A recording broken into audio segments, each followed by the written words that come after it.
Well, how do you do, Buckaroos? This is a first timer for me. It is a first timer, man. I'm an Aunt Sally virgin, man.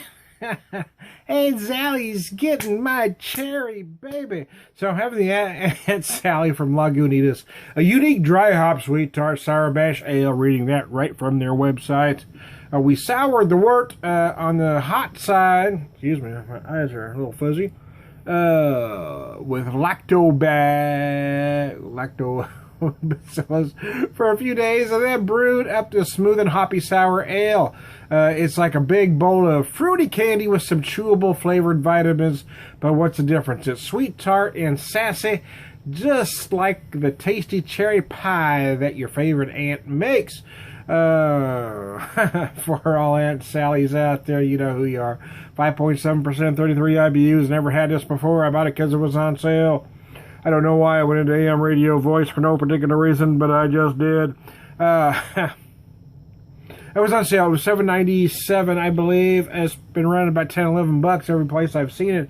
I didn't want to pay that, but I'll pay $8 gladly. The aromas are very nice, actually.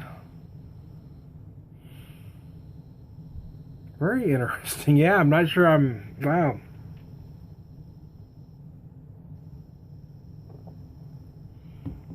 Oh, yeah, that's very interesting. I am on record as saying I'm not the biggest fan of sours. I know that's not the trendy thing to say, because anybody that's anybody is supposed to say they love sours, whether they do or not. For me, it's a category that I've really had to learn to like, to be honest with you. And that doesn't happen to me very often. I pretty much love about everything. But I've never been a sour guy, right? I've never liked sour candies. I've never liked warheads. You know, I've never liked fruit candies, to be honest with you. So the big fruity tart stuff really doesn't, fall into my wheelhouse. I'm more of I like the big IPAs, I like the Imperial IPAs, I like the big stouts, I like the big Imperial stouts. Those flavors are right in my wheelhouse, especially anything bourbon barrel aged or whiskey barrel aged. Sours really haven't worked for me on a lot of levels because I don't like sour, I don't like fruit in my beer anyway.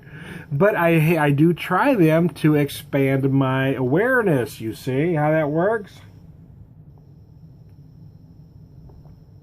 I have tried to learn that even if a beer isn't necessarily in my wheelhouse, to understand if it's done right, even if it doesn't quite work for my particular set of taste buds.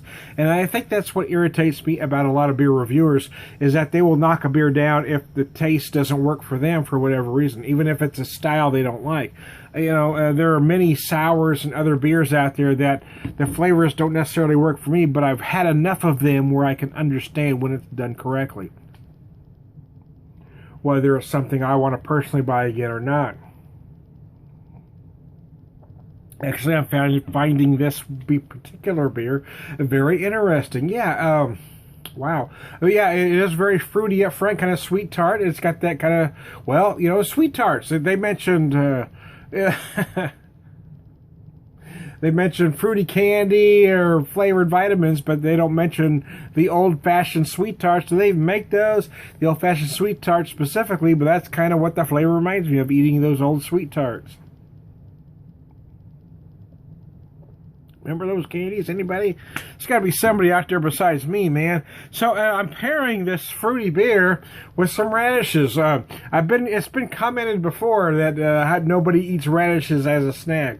I love radishes as a snack, but I do have one particular beer friend out there, John the Brew Guru, who has mentioned that it is a German tradition to eat radishes with beer. I love radishes with beer. I don't know why, but I do.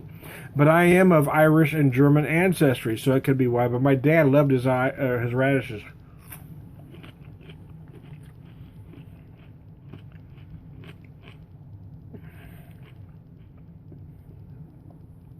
And I pair it with a beer like this because I really think that the spicy notes of that radish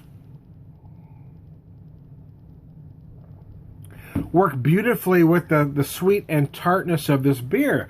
And they just do, man. It's just gorgeous. Yeah, these are some nice radishes. Wow. I kind of dipped off camera so you didn't have to watch me chilling. But I think radishes are a great snack with beer, man. Especially with a beer like this. It just works fantastically well. So anyways, I'm going to take one more bite of radish as I dip off camera.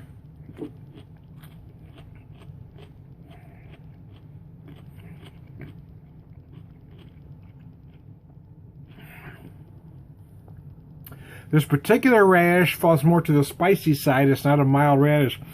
But because, again, that spiciness really does work with this slightly sweet, slightly tart beer. It works for me anyway, and that's what matters, because you're not drinking the damn thing. I am.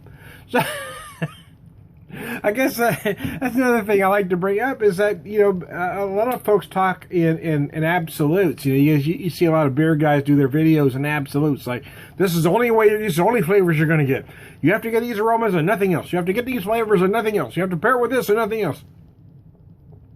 Do what works for you, my friends. If you don't like a radish with a beer like this, well, don't eat one. But don't tell me it doesn't work because it doesn't work for you. You know, just because something doesn't work for you doesn't mean it doesn't work for me. Particularly, this works for me. And I don't give a rat's ass whether it works for you or not, because it works for me. How about that?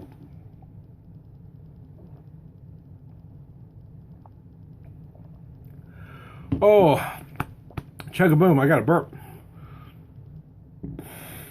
There we go. Oh, it's stuck, man. Anyway, that son of a bitch wouldn't come out, man. I don't know what the hell happened. Anyways, I'm Tom the Beer Whisperer.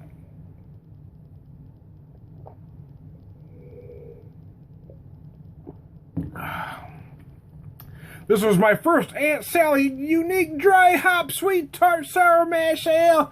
I'll be darned, man.